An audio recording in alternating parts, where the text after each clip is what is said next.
Hi, Mr. Tucker. My name's Rachel. I'm going to be changing your IV fluids and your IV tubing today. Okay. Before changing a patient's IV tubing or fluid, note the date and time when that was last done, and try to change both at the same time. Then verify the patient's identity according to facility policy, comparing the patient's name and one other identifier with the medication administration record, or ID band. I'm going to go ahead and get this IV hung, Mr. Tucker. Okay. After performing hand hygiene, change the IV tubing. To do this, open the new infusion set,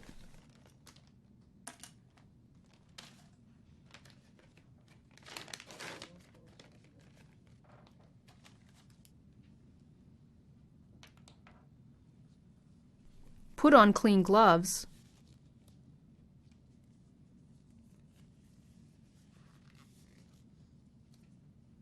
and connect any add-on pieces, such as a filter or extension tubing.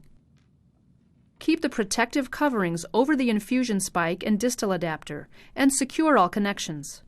Next, prepare the new tubing with a new IV container. Remove the protective cap on the tubing port of the IV bag. If using an IV bottle, remove the covering and clean the stopper with an antiseptic wipe.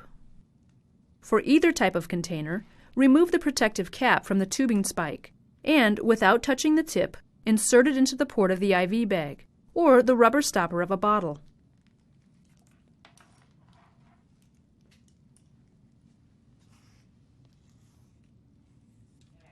Now prime the tubing. Remove the protective cap on the end of the tubing. When the tubing is filled with IV fluid, close the roller clamp.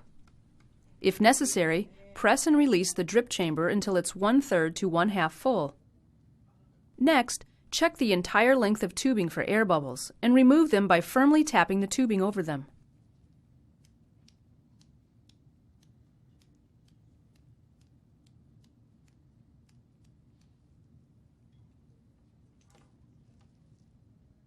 Then replace the protective cap on the end of the tubing. If the catheter hub is not visible, remove the IV dressing as shown in the video skill, Changing Intravenous Dressings, but do not remove the tape securing the catheter. With your non-dominant hand, stabilize the catheter hub and compress the vein about 1 1/2 inches above the insertion site. With your other hand, gently disconnect the old tubing from the catheter hub and quickly insert the adapter of the new tubing into it. Now open the roller clamp on the new tubing and let the fluid run according to the ordered flow rate. Within 30 to 60 seconds, adjust the flow rate as ordered. If needed, connect the tubing to an infusion pump. After regulating the flow rate, prepare a time tape with the infusion's expected start and end times and appropriate intervals. Then place the tape on the side of the IV container. On the tubing below the drip chamber, apply a piece of tape or a label with the date and time of the tubing change. Then form a loop of tubing and secure it to the patient's arm with a strip of tape. If needed, apply a new dressing.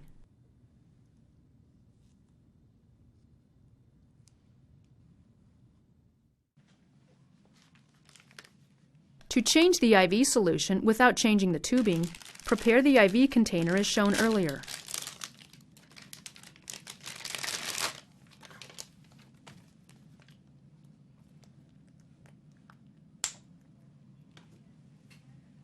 Now close the roller clamp on the tubing. Remove the old container from the IV pole, holding the tubing port up. Quickly remove the spike from the old container and insert it into the new container. Be sure not to contaminate the spike.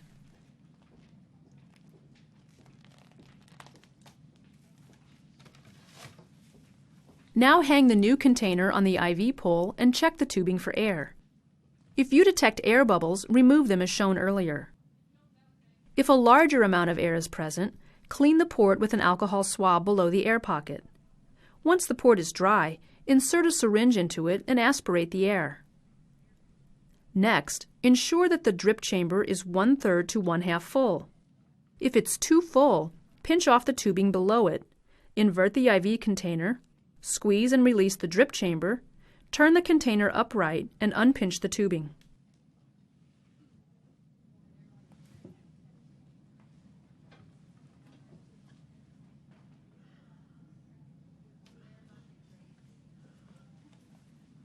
After regulating the flow rate, prepare a time tape with the infusion's expected start and end times and appropriate intervals.